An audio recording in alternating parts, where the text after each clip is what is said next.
Presentata stamani la festa di San Calogero presso lo stesso santuario che si svolgerà nella nostra città dal 1 al 10 luglio 2022. Presenti Don Gerlando Montana Lampo, al momento facente funzione di rettore della chiesa, Nicola Di Francesco nella qualità di priore e Salvatore Moscato, segretario dell'Associazione Portatori di San Calogero. La festa ritorna dopo il fermo dovuto alla pandemia, ma con molte precauzioni da osservare. Per evitare ulteriori contagi, una trattante non si potrà salire sulla statua a baciarla. Numerose anche le manifestazioni collaterali a colleto della festa, come la giornata dedicata alle famiglie, quella per la vita, la sagra del grano. Di fatto poco o quasi nulla. L'unico accento a cui dobbiamo prestare attenzione è la salita sul santo, quindi il livello devozionale e personale da esprimere in altri modi, ma di certo non salendo sul santo per prudenza, per rispetto alle persone che portano il santo, per rispetto a tutte le altre persone che ci possono essere.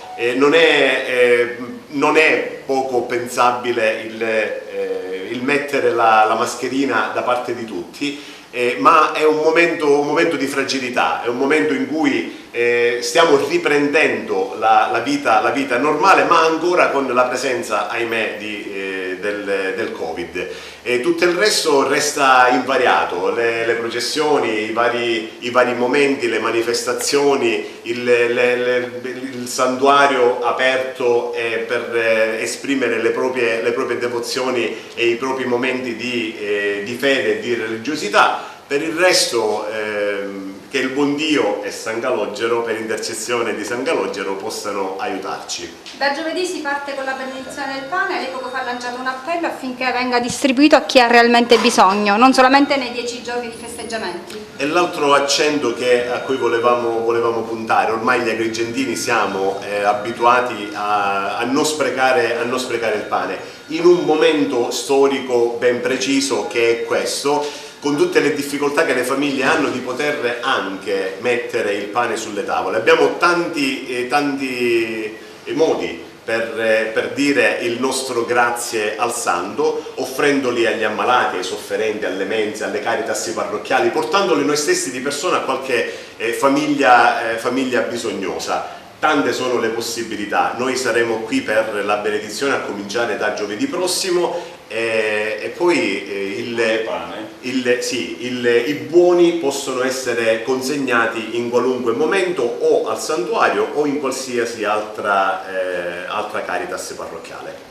L'appello è semplicemente il buonsenso degli agrigentini, che è pure tanto. Attualmente nelle nostre famiglie o già qualcuno è stato affetto dal virus o è addirittura qualche altro in fase di ripresa e di convalescenza. Sì, è l'unico appello che facciamo, è l'appello alla prudenza. Non vediamolo come un divieto, non vediamolo come qualcosa da evitare per forza di cose, o non pensiamo nemmeno che sarà una statua e una processione blindata, ma semplicemente proviamo a vivere con la serenità che ci contraddistingue questa festa. E per quanto riguarda i voti e le promesse che le famiglie possono avere, quelle del santo, ci sono svariati modi per poterle esprimere. Uno tra questi è la presenza dei sacerdoti e del direttivo della confraternita e dell'associazione dei portatori,